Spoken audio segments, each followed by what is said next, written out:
On.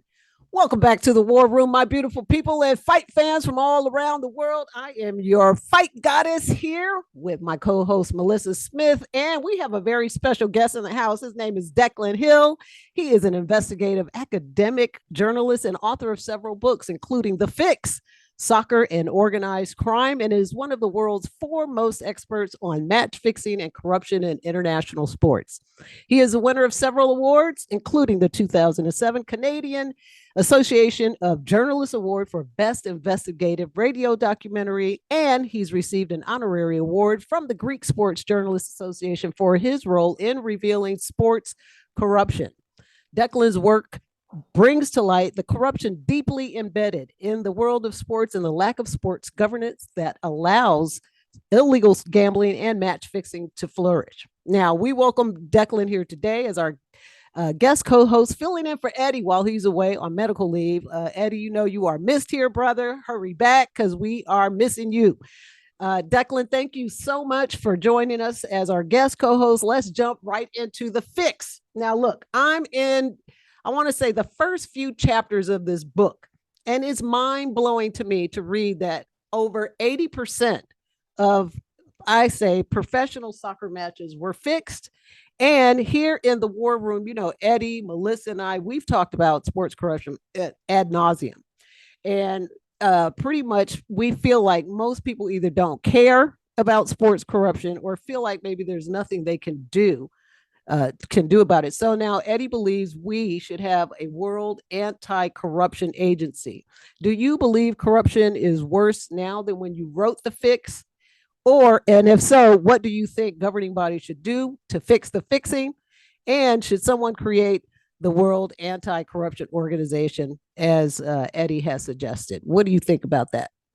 Look, first of all, Fight Goddess, thanks for having me on.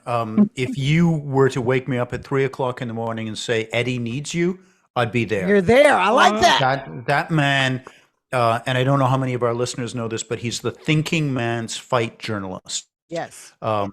As Fight Goddess and listen, I'm sorry, Chris, I'm going to call you Fight No, Goddess. you can call me Fight Goddess. Go right Just love it. As Chris, you and I were talking about my fighting and my kung fu and boxing in Cuba. It's a tough, hard world, as you know. It's not, there's kind of no show of weakness. You're there, you're in the ring, you're showing up. And Eddie has that attitude in terms of journalism. He takes on the subjects in fight journalism that almost nobody else wants to touch. Nobody wants to talk about it. So, as I said, Melissa, 4 o'clock in the morning, you're like, hey, Eddie needs you to do something, phone me up, and I'm there. Awesome. Let me start our interview by asking our listeners to buckle their seatbelts. I'm going to take you on an exponential jump into the world of sports corruption.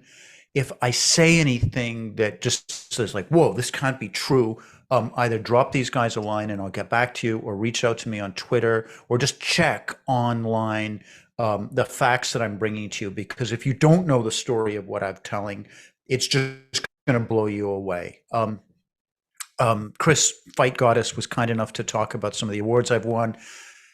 What I'm actually prouder of is that I've served as a witness in 34 national police investigations. Wow. So my work has kicked off these investigations, be they in Greece, be they in Turkey, right around the world. The police forces are really cracking down on sports corruption. So having said those things, Melissa, let me start with where I started with my full knowledge of sports corruption, and that was in Moscow in 1999. I was doing a documentary for PBS Frontline and CBC Television in what in America is the 5th largest professional sport. That's ice hockey. For us Canadians, it's our national religion. And it was the story that I was doing with my colleagues was the links between key players in the National Hockey League and certain Russian mafia godfather. And so we were able to get an interview with the guy that US FBI and the Senate, the Congress, said was the head of the Russian mafia. And he sat down and gave an interview for us. And at the end of it, like Stalin, like many of the purported businessmen of Moscow, he was from Georgia. And he said, come to my restaurant, Georgian food. And the cameraman and the soundman just said, hey, look, we don't get paid to go eat with the head of the Russian mafia. We get paid to turn on the camera and record some. We don't get paid to do that. And my mentor, a brilliant Scottish investigative journalist, said, look, mate, I totally agree. You don't have to come, but I'm a journalist. So is Declan. And when the head of the Russian mafia invites you for dinner, you'd better show up. So we go, and Chris, it was a full on scene. This was the late '90s in Moscow. It was the middle of a blood war between the various mobs, and I'm going to get to its links with combat sport in a second, because combat sports was right in the middle of this mob war. But just to keep the story going, it's on the outer circle of Moscow. The driver drives myself and my mentor out there. We pull up, and I walk in, and it's full of like Newcastle soccer guys, but they're construction workers building the stadium. I'm like, this has got to be a mistake. The driver's like, no, it's in there. And so we walk in, and there's this guy, enormous guy in a Gucci suit, just standing there in front of the thing. And he stands aside, and we walk down into this restaurant that looks like a mafia Godfather's play den. It's got green velour carpet. It's got green velour wallpapers. It's got this weird gold chandeliers hanging there. Anyway, our man shows up, and I was there talking to the Gucci clad guy, bodyguard, and I see his armored plated SUV like fling in 18 inches from the door, and he gets out and comes running in. Now, the reason why he would only park 18 inches is because the last two members of this gang that he was the head of, called 21st Association, the 21st Century Association, had both been killed by sniper shots. So he jumps in there, and we sit down, we eat this Georgian meal. It's fantastic. It's really, really good. And in the midst of this meal, I'm kind of, what do you say to the head of the Russian mafia? Like, you're kind of struggling for conversation. So I'm like, I guess you like hockey then, do you? And he says through the translator, yeah, I guess I like hockey. It's okay, but I love football. And he starts talking about how he was at the World Cup final in the Rose Bowl in Pasadena. And he wasn't just there, Chris, in the stadium. He was in the VVIP section, the very, very important person section, with Al Gore, Hillary Clinton, a bunch of celebrities. And Melissa, he wasn't just in that box with 300 or 299 other celebrities. He was in the front row, two along from the president of FIFA. And I mean no disrespect to our Catholic listeners. I'm just making this symbolic metaphor. That's kind of like hanging out with the Pope on Easter Sunday when he's doing the blessings on the top of, St. Peter's Basilica. Like, it doesn't get much more symbolically powerful in sport to be at the final of the world's biggest sporting tournament, watched by hundreds of millions of people around the world, and you're there. So Fight Goddess, I had two thoughts in my mind as a young journalist. One, I really wanted to get out of there alive. And two, if I did, I wanted to know what this man that the US Senate and the Congress had said is the head of the Russian mafia is at the center, the very symbolic center of world sport. So touch wood, God willing, I managed to get out. It was no problem. He was very hospitable, great Georgian hospitality. His precautions, I think, were very smart, because 6 weeks later, the office where the interview had actually taken place was blown up in a mafia bombing attack. But I was fortunate a couple of years later to get a scholarship to go to Oxford in the UK and study with a really interesting group of guys who study organized crime. Guys, men and women who study organized crime, both as academics but also on the street. And I managed to get into an Asian match fixing gang and travel with them around the world as they were fixing major sporting tournaments. That is fascinating. Before we break into that whole match fixing thing, may I just take one step back because most of our listeners and viewers are combat guys, or excuse me, combat women, men who want to Right. know links between the Russian mafia and combat fighters. It's really difficult to overstate those links. If you want to know who's the driving engine, who's the fuel of Russian mafia, combat sports guys. And 21st Century Association, which was one of the dominant mafia groups of that time, the Wild East of the 1990s in Moscow, early 2000s, was entirely staffed by former Olympic and national level wrestlers, boxers, fighters. They were specifically recruited to form this mafia grouping. Combat sports and the Russian mafia are so well established and so well linked up that, as I said, it's really, really difficult to overstate that link.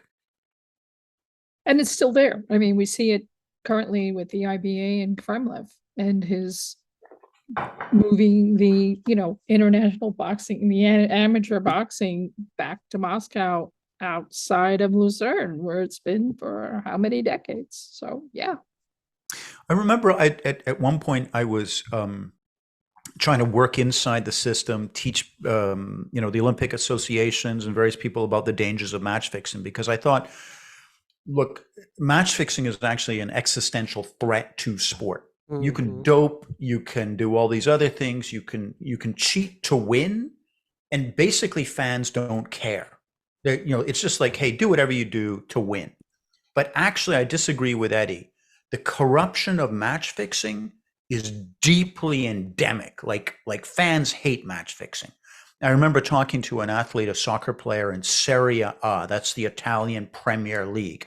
And he said, yeah, you know what, I've match fixed and I hate it. You know why? Because I'm an athlete, I'm not an actor. And match fixing turns our sports, be it your beloved boxing, my beloved soccer, into just pieces of theater.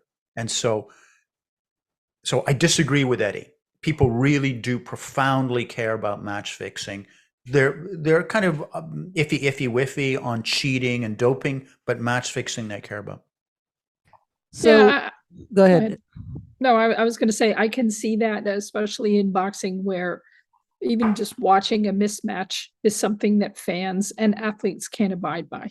Yep. Because there's something intrinsic to boxing in particular, to fairness in the ring, fairness between the fighters. And, as we discovered with the report that came out last year on match fixing at the Olympics, with corrupt judges and referees, it just completely tore the sport apart. So yeah, and Richard McLaren, the Canadian investigator that did those reports, is brilliant. I'm at the University of New Haven now. I head up its Sports Integrity Center.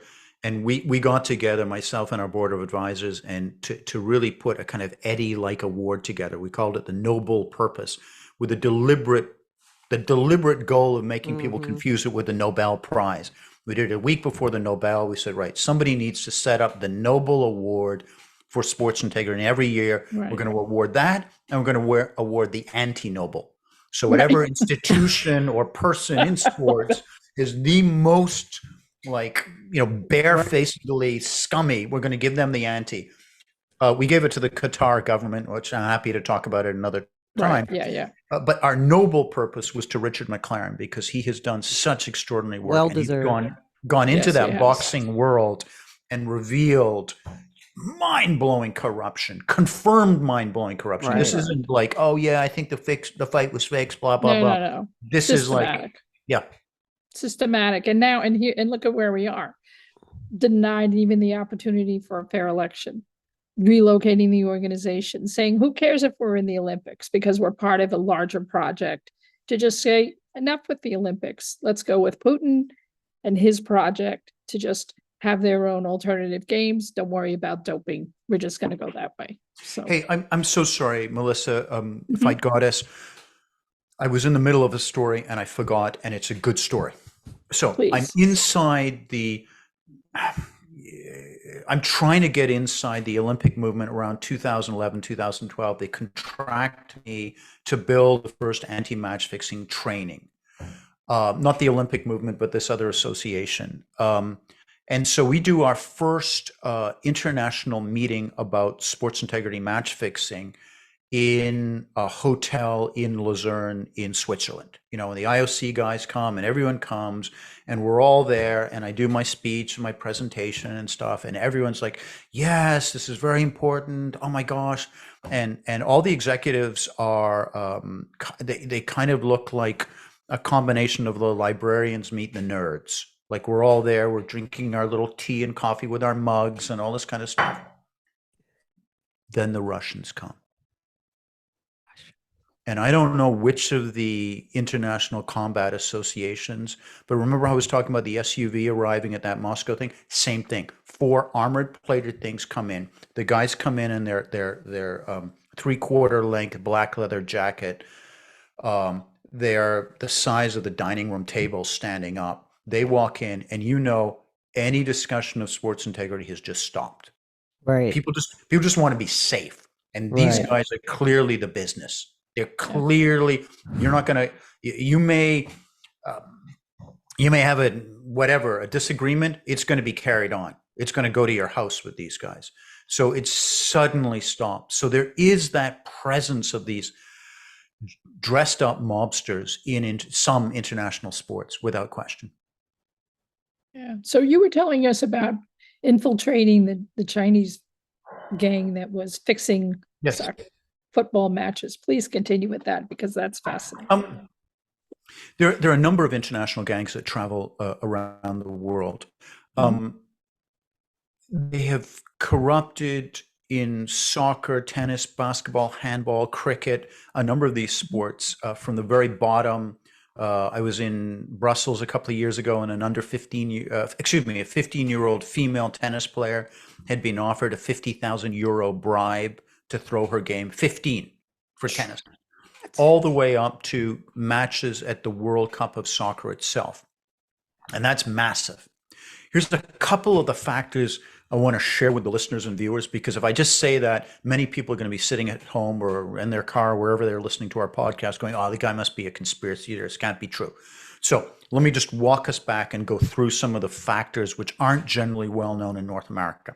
1, there's a globalized sports gambling market, and globalization has hit the sports gambling market with the same ferocity that it's hit journalism, tourism, and pretty much any other industry that you care to mention in the world now. It has utterly transformed it. So maybe 10 years ago, a fight goddess wanted, living in LA as she does, wanting to, maybe fix a Manny Pacquiao sparring match at the back of what's his name's LA gym. She could have made, I'm sorry, Chris, I don't mean to suggest you ever would do this. I'm not saying that. Right. I just want to give our listeners and viewers what it would have taken 10 years ago.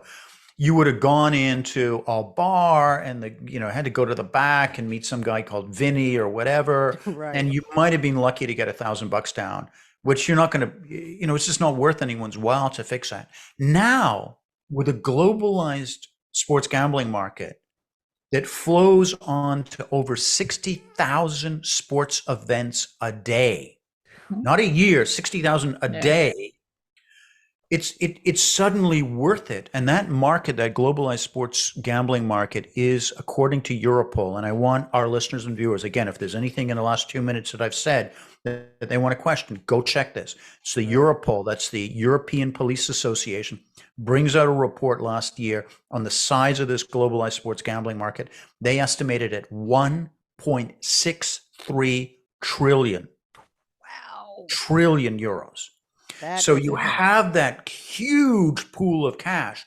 So it's now worth fixing tier 2 NCAA games in a way that it never was before. It's worth fixing 15-year-old girls' tennis matches in Belgium. It's worth looking at Byelorussian table tennis games. It's worth it now. Whatever it is. In ways that it wasn't before.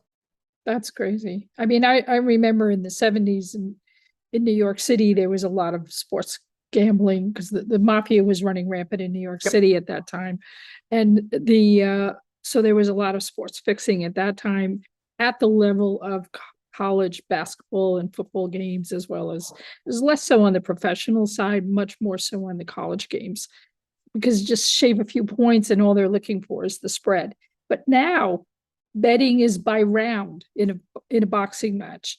Betting is by quarter in a soccer match or in a football game. So it's become exponential in terms of the betting opportunities. So to my mind, that makes it much harder to ever police and figure out how you can catch the criminals in their acts of fixing these particular matches, because there's so many dimensions. Unless you're this crazy investigative journalist turned doctoral Exactly. researcher that wears a hidden camera and goes in and tapes these guys doing it. Yeah. Exactly. And so how many times have you had to hire somebody to protect you? Because, you know, we never. What I've done is I've got all my files with 2 separate lawyers on 2 separate continents. Mm-hmm. And I've said, look, if anything happens to me, these files go out. And I've strategically selected on my stories that I do and who I cover and uncover.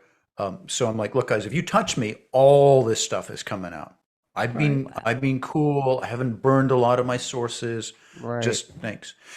Let me also add another factor, because I really want to jump over this credibility issue. Mm-hmm. Again, our listeners are, and I don't blame them. And I get into this in my book when I first met this gang of fixers, and they're saying, oh yeah, we can fix the World Cup and the Olympics. I'm just like, it can't be true.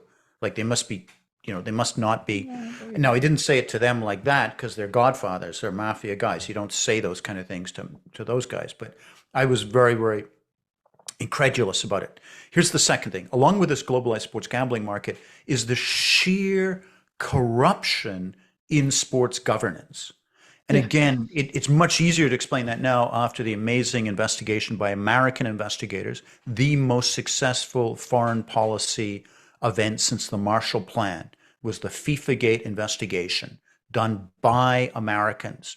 They walked onto the world stage and they kicked ass in a way that only Americans could do. And everyone around the world paid attention and was saluting the Star-Spangled Banner. And it got virtually no attention here in America because nobody cares about soccer. But they took 47 of the top senior executives at FIFA and they put them and successfully convicted them of major racketeering, major organized crime stuff. There were a number of violent deaths associated with the trial. They had sequestered the jury. There were death threats in the middle of the trial. It was full on. So you've got this globalized sports gambling market that is now worth fixing all these games. And you've got this culture of larceny inside FIFA. Let me just share one more factor for our listeners. It's really difficult to overstate, as I said about the Russian mafia and fight guys, the level of corruption in sub-Saharan Africa in sports. Like, it's just appalling. I'll give you one example of, we could just do the whole thing about this. Nigeria, and I'm not suggesting the Nigerians fixed anything. The Nigerian players are some of the best in the world, but their corruption of their soccer association is just endemic, and it's like a large middle finger in the faces of the players. They come to the 2010 World Cup in South Africa. They're playing 3 games against some of the most best teams in the world. I think Germany, Argentina, and there was another team. And Nigeria's got a good team. Now, when you go as a sports team to these major tournaments, you usually show up with about 25 to 40 people, the players, masseuses, coaches, chefs, general kind of people to make sure you're going to have the best chance of bringing home the trophy. The Nigerian Soccer Association shows up with 155 people. They show up with their girlfriends. They show up with their mistresses. They show up with like their best buddies. And they're staying at this 5-star hotel and they realize they got a problem. They don't have enough rooms for all of them. So somebody comes up with this brainwave. They kick the players out of the 5-star hotel and make them stay at a cheap motel beside the highway. So all the soccer association guys can stick around with their girlfriends, mistresses, and best buddies. That's the kind of minute level of corruption. So I saw the match fixers in action, and they're like, look, guys, if you fix a World Cup game with us, you can trust us to pay you more than you can trust your team officials. They're going to rip you off. With us, just do the business for one game and we'll give you all this in cash. And you have a problem then of what to do with your cash, not whether we're going to pay you or not. Right. And in terms of the match fixing, it doesn't necessarily even mean win or lose. Is that correct? It can be some other facet of what's happening in the game. Actually, at the World Cup, Soccer World Cup, the liquidity on each of those games is roughly about $1 billion per game. Jesus. So it's north of, watch it, I'm a Christian, Wow. be careful. Sorry Thank about you. that. That's okay. Wow. North of 100 billion in total for the thing. So you can't tell the gambling movement. So it's win or lose. What they'll do, Melissa, is they won't do the final. Although I'm working on a story now where they're talking about that they did do a final, but most of it is the third game of the opening round. So you're a sub-Saharan African team. You've tried your best for the first two games, and then the third one you're going to go home anyway. There's no way that you can go on to the next round. So they're like, okay, you've done your best. You've impressed the agents. You've impressed the big clubs in Europe. Now give us that last game and lose above the spread. And again, I invite any of our listeners to go back onto YouTube and look at those third game in the opening round with sub-Saharan African teams from 1990, 94, 98, 2002, 2006, up to 2014, looking at those fixes and looking at those games. And you'll start to go, hang on a second, that makes sense now. Wow, okay, now I get it. But I invite you to do that because the fixes have been at the Under-17 World Cup, the Under-21 World Cup, the Women's World Cup, the Men's World Cup, the Olympic soccer tournament. And the soccer officials at FIFA knew this. And when I did an interview with the former head of FIFA, a guy called Sepp Blatter, he's like, oh, yes, we know. They're there at every tournament that we do, which is kind of like, well, what? You think they're the unluckiest tourists in the world? They keep showing up at these tournaments and they never succeed. So Crazy. Let's talk about your investigation into the Irish mafia, because we spoke with Nicola Tallant, who wrote Clash of the Titans. She's been following the Kinahan gang.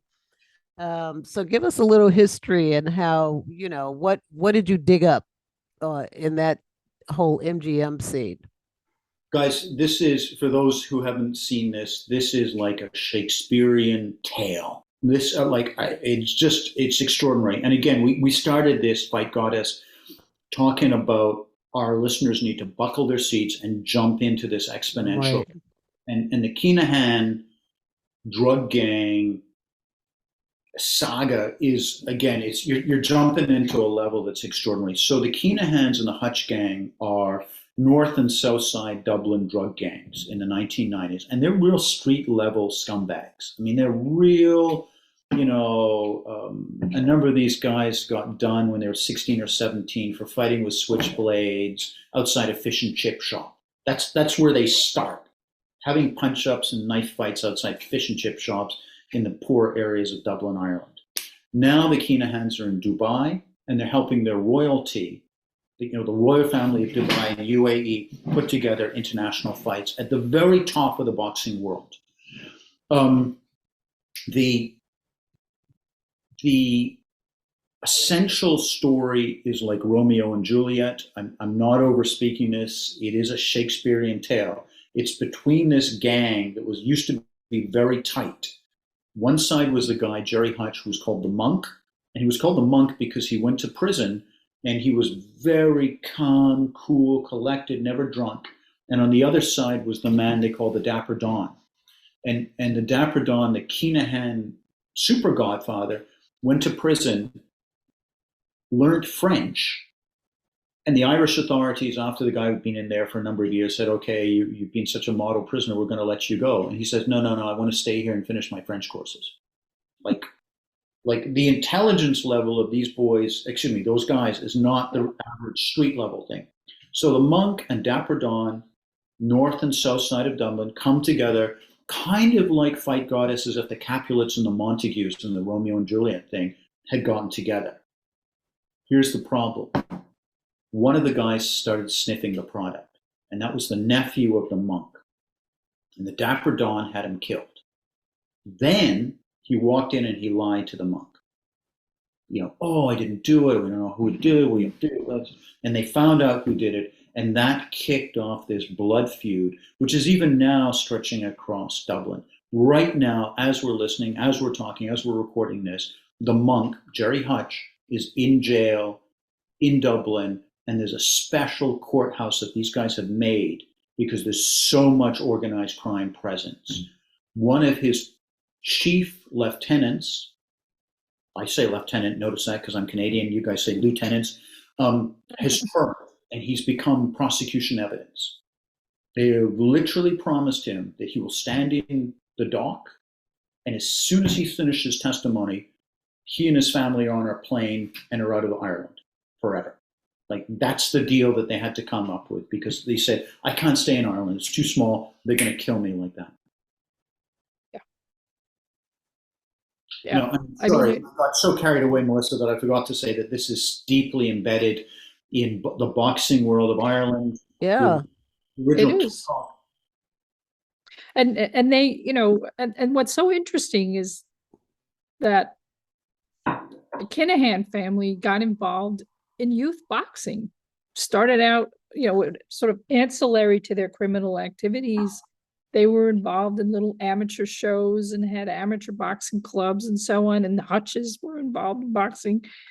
It's that second generation have in the form of Daniel Kinahan in particular, have just taken that, become drug kingpins, but kept that little bit of boxing.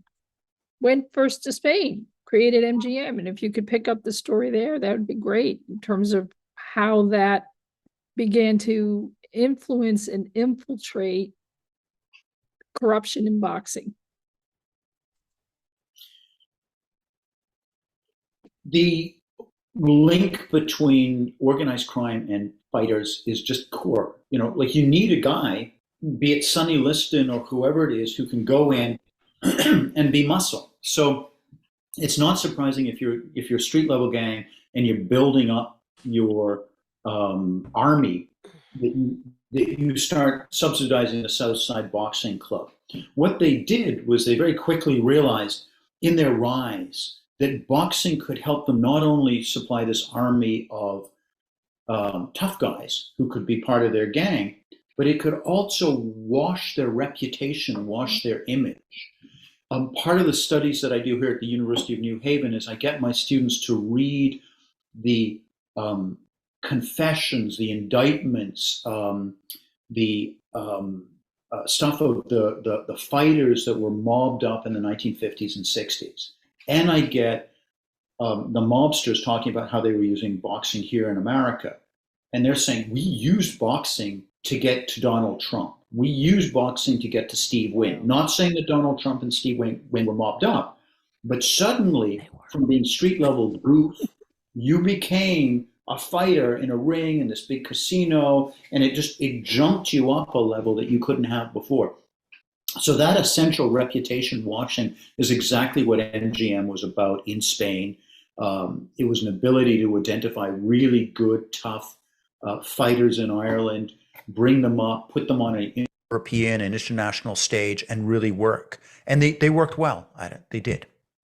Yeah, they did. And, even when MGM got, the Spanish government went after them and so on, and the Kinahans moved to Dubai, it seemed as if that, as you say, Dapper Don or Dapper Don's son, he was able to deflect that and up his game in terms of his infiltration of the boxing world, even to the point of such marquee fighters as, Tyson Fury, who, can no longer travel to the United States, right? Because of his associations with Kinahan. To your earlier point, where the Americans did have been involved in really actively working against sports corruption, they did become an active partner in the Kinahan gang. I guess the police activities to kind of put a stop to the Kinahan gang and have been important in going after the economic corruption, and just in the last several months. So that's had a chilling effect on the one hand on boxing, because Kinahans were starting to come into the United States in the guise of Tyson Fury and fighters like Bud Crawford, Jojo Diaz, who started to make deals with Daniel Kinahan as their advisor. But it's still all over the UK in the form of all of these small clubs that are still out there that are under the umbrella of the Kinahans, which includes match fixing, sport washing.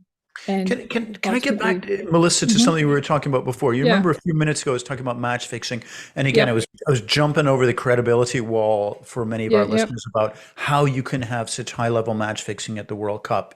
One is globalized sports gambling. The other one is the sheer endemic corruption inside a lot of sports governance. Man, can you ever say that about boxing? Yeah. And I don't mean just at the major level. I don't mean the Rakimovs and the Russian boys. I don't in any way want to suggest that I'm like the fight goddess, that I'm like some really tough, big guy, but I do box recreationally. I've done a number of sparring stuff, and I've gone to Cuba and I've trained there. And as the fight goddess can tell you, just the sheer level of exploitation that you see on the street level clubs that I've trained at, where you have these really, really good fighters, and they're getting lied to, they're getting betrayed, they're being sent into the ring as like ring fodder to be beaten up. They're utterly things. And you have a guy, albeit who's got all his cash from drug dealing, saying, hey, you know what? Here's some cash. I'll take care of you. Right. Yeah, I'll take care of you. It's a really attractive for these young guys. And so I think boxing, there's two issues. One is organized crime and mob in boxing and the fight game. But I think the fight game really needs to get itself cleaned up and just a basic level of organization so that you don't have these young kids, these young fighters being exploited constantly. Well, I agree with you. And you know, there's again this proliferation of these small clubs across the UK, a little bit in Ireland, but in other coming into the United States, even coming all throughout Europe, where there's a lot of money being thrown around and a sense of commodity and of community and camaraderie, and saying we'll take care of you, sort of that old style mafia business. You know, just bend the knee and you're taken care of for the rest of your lives, and they are paying them well, or have been. Right, that's what Kinahan was doing. He was paying them well. It's ensnared women in women's boxing, which is that's another whole miserable story of corruption and inequity. But there have been, women that have also been brought into some of those organizations, signed really great agreements that looked really great, and now, of course, are having issues because of that. Because of MGM became MTK, and their affiliations at MTK meant that they could no longer sort of have a career until they moved on to other things. But given what you're telling us, which is that sports betting is $1 trillion, north of $1 trillion a year. Yes. Is multidimensional in terms of how the sports betting is infiltrated, whether you're doing it round by round or horse race by horse race. I mean, I guess horse racing shows us the way, right? You can bet on first, second, or third place. You can bet on some combination of that first, second, and third place, and we're seeing that in other. I think horse racing shows us the way in another fashion. It's really sports, particularly North American, have been affected by a phenomenon that the academics call gambleization. And it's where you stop looking at a sport as a sport and it becomes a vehicle for gambling. Right. So very few of our listeners and viewers go to the horse races because they like horses. They go because that nag is a vehicle for their gambling. And sports has become that, and incredibly quickly since May 14th, 2018, in North America, sports have become that. So you switch on to like the sports channels and they're like, I don't know if that guy is going to hit the line, the spread, and the betting odds are there constantly. And I'm in favor of legalized sports gambling, but I want the bullshit to stop.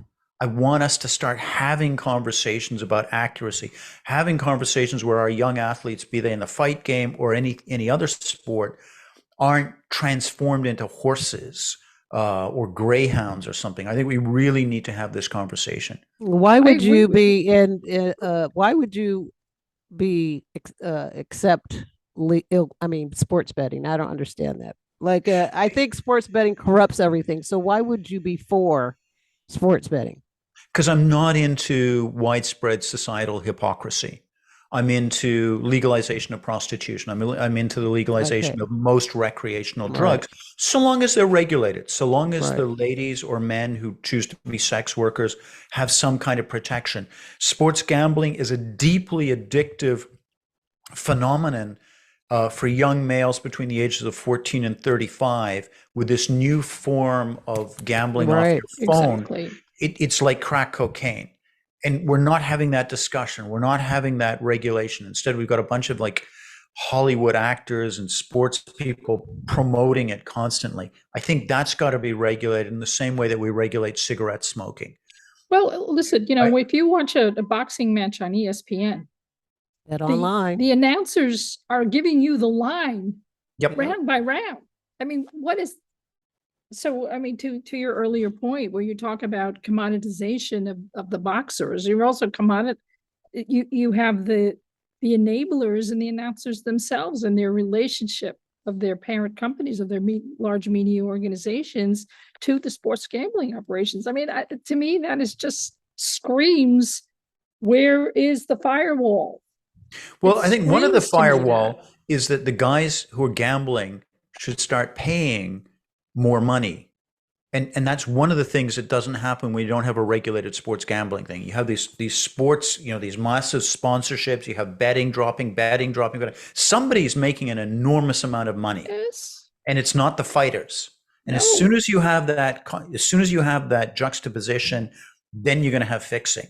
But if you can take some of the gambling money, some of the betting money, you can get it to these low paid fighters, you can get it to the coaches, you can get it to the gyms. It's a way of driving the MTKs. It's a way of driving these low lying guys out of the game. Mm. But do you think that it's right for a sports network to be in the business of selling gambling? No, Round there's to got to round? be clear blue water between a league. At one point, I was asked to do integrity training for a number of the professional sports leagues here in America, and I said this, like, guys, you should not have bookmakers as your official sponsor. They want to pay you for stuff, then you set up an independent agency, but you need to have clear blue water between the gambling industry and yourselves, because there's going to be an inevitable match fixing scandal sometime in the next 5 years in America, and it's going to kill off one of the major sports.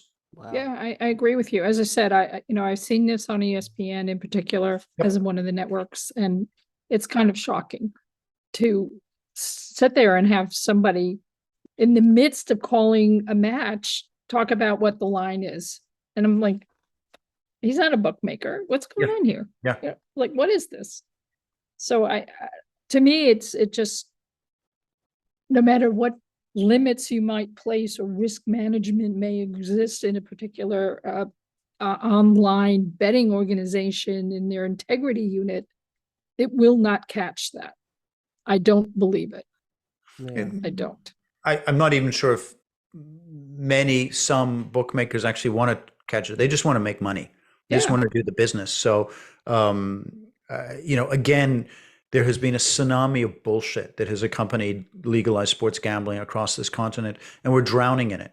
And unfortunately, what's going to happen is we're going to have a major match fixing scandal. The North American public's going to wake up and go, holy shoot, like, this is a problem. We don't believe in this league anymore, and it's going to kill one of the leagues. And which league do you think that's going to be? I think it's going to be the one where No, I never bet, actually, and I never even. Me neither. It's funny, but I think in my role as somebody that speaks in this way and has spoken at various parliaments and Senate and stuff like that, I can't even make a joke about gambling. I've just got to be never touch it. I don't even play poker with my buddies. I'm like, this is something I don't do. But in address to your direct question, the sport that has the most tanking will be the one. I can't believe the cognitive dissonance among many people in America and Canada, where a sports team is losing because next year on the slave market, they're going to have the best draft pick. Oh, sorry, not the slave market, exactly. the draft pick of next year. Yeah. If I were a player in, say, the NFL and I was being beaten up on the line, on the offensive or defensive line, and my coach or my owner really wanted me to lose so they could get the best draft pick, why wouldn't I go and bet against myself? Like the amount of tanking in Major League Baseball after the All-Star game, the amount of tanking in the NBA. Mark Cuban talked about it. Philadelphia talked about it. Quote, trust the process. I think that is going to be the open door, and it's going to kill off one of the leagues.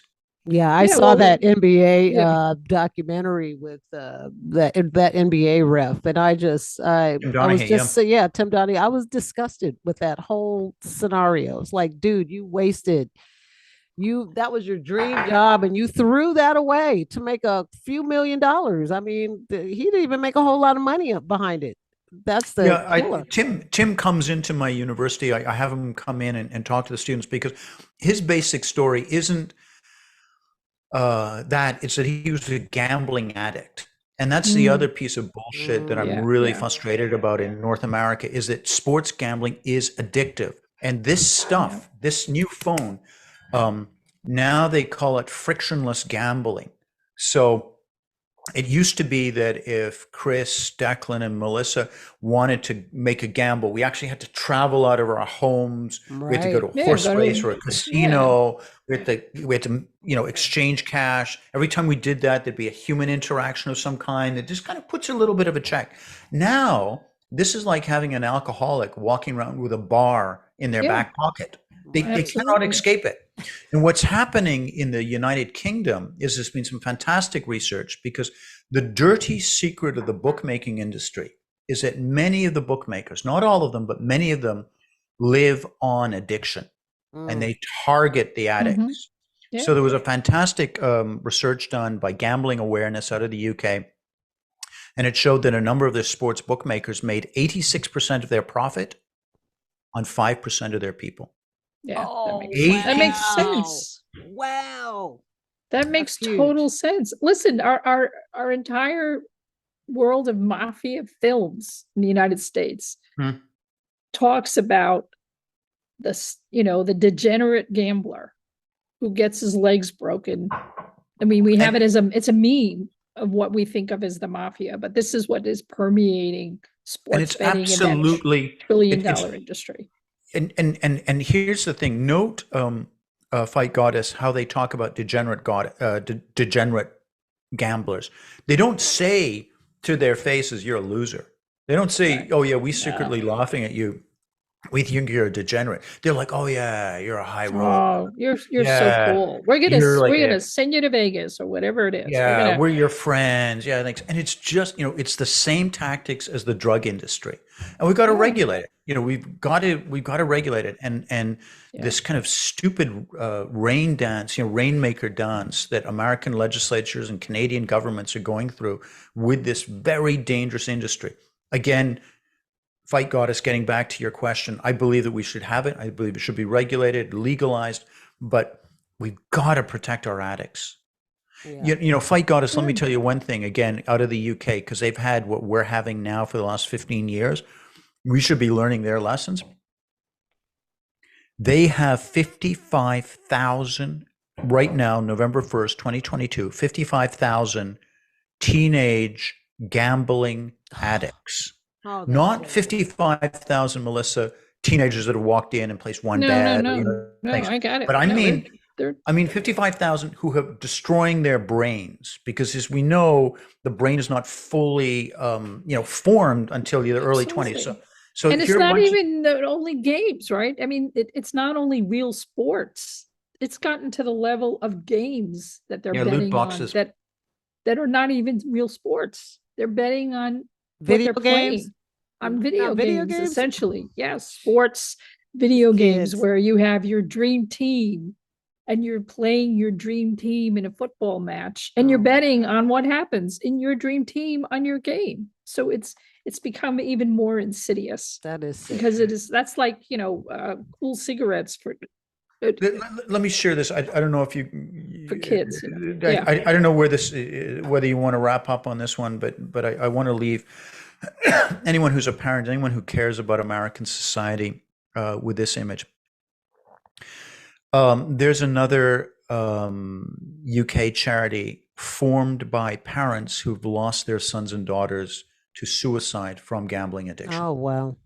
And if you go on their website, there are photos of these beautiful young people with their smiles and their things. And they estimate that in the UK, more than one person a day kills themselves because of sports gambling. And that is So again, sad. legalize sports gambling, but regulate it properly. And let's not put our young people at risk. And that's the question. That's the stuff that we're not talking about here in North America. I agree. Not at all. No awareness at all. None. Declan, is there anything you want to close with? That was, I have to unbuckle my seatbelt now, but Yeah, I do actually. I'm just writing a 3,000 word article for Canada's national newspaper, but I'd like our listeners and our viewers just to check the time, because the story that I'm just about to reveal in the next couple of minutes, you would think it's 1822. You would think we're talking about the industrial holocaust of black slavery in the southern United States. Actually, you know what? You would think, Fight Goddess, that we're talking about ancient Egypt, where the pharaohs construct these monumental pyramids to their ego with slave labor. What I'm talking about is that in 2.5 weeks' time, on November 20th, 2022, not 1822 or 6,000 BC in ancient Egypt, there is going to be the world's largest sporting tournament. That's FIFA World Cup. yeah. And the human rights groups have talked about modern day slavery. Yes. They've talked about over 6,500 people killed in the construction of this infrastructure, subway, all this thing to build into this thing. And they've been greeted largely by silence from journalists and TV broadcasters. So the title of my article is Silence, the Sound of Modern Day Slavery. And I'm absolutely, I find that people would even imagine watching a game in a stadium and an infrastructure built on blood is extraordinary. I won't be watching. Now, where can our readers find that article? Look, you can follow me on Twitter, Declan _Hill, or just check me out on my website, www.declanhill.com. Look, guys, if I could come back sometime and talk about boxing in Cuba, I would love to. Absolutely. You can come anytime. There's a whole story right there. Thanks. We'd love that. Anytime. God bless you guys. God bless Eddie. I hope he's back on his feet soon. All right. Melissa, you want to tell the people where they can find you? Yeah, sure. First, thank you, Declan. This is just fascinating and brilliant, and I so appreciate your time. I'm at Girl Boxing Now on Twitter and Instagram, and my website is girlboxing.org. And thank you again for this fantastic. Girlboxing.org. Girlboxing. Yes, www. That's my website. Yeah. You know what we should do sometime? We should get a bunch of our listeners. We should get some of your fighters, and we should go down to Cuba. Let's do it. Because I know all the guys there. I can put together a thing. And I'm telling you, those guys have zero money, but they've got maximum brains. Like, it's the opposite of most fight clubs in North America. Well, we got to ask is why the Cuban government refuses to allow women to box. Right. That's the question. They still don't allow them to box. That's for our next show. That's for sexism. Yep. Okay. Sorry if I got us. All right. So listen, folks, I want to thank you guys for tuning in. I am your Fight Goddess. You can find me on Twitter at Angry Afro Radio and on Instagram at Fight Goddess Fitness.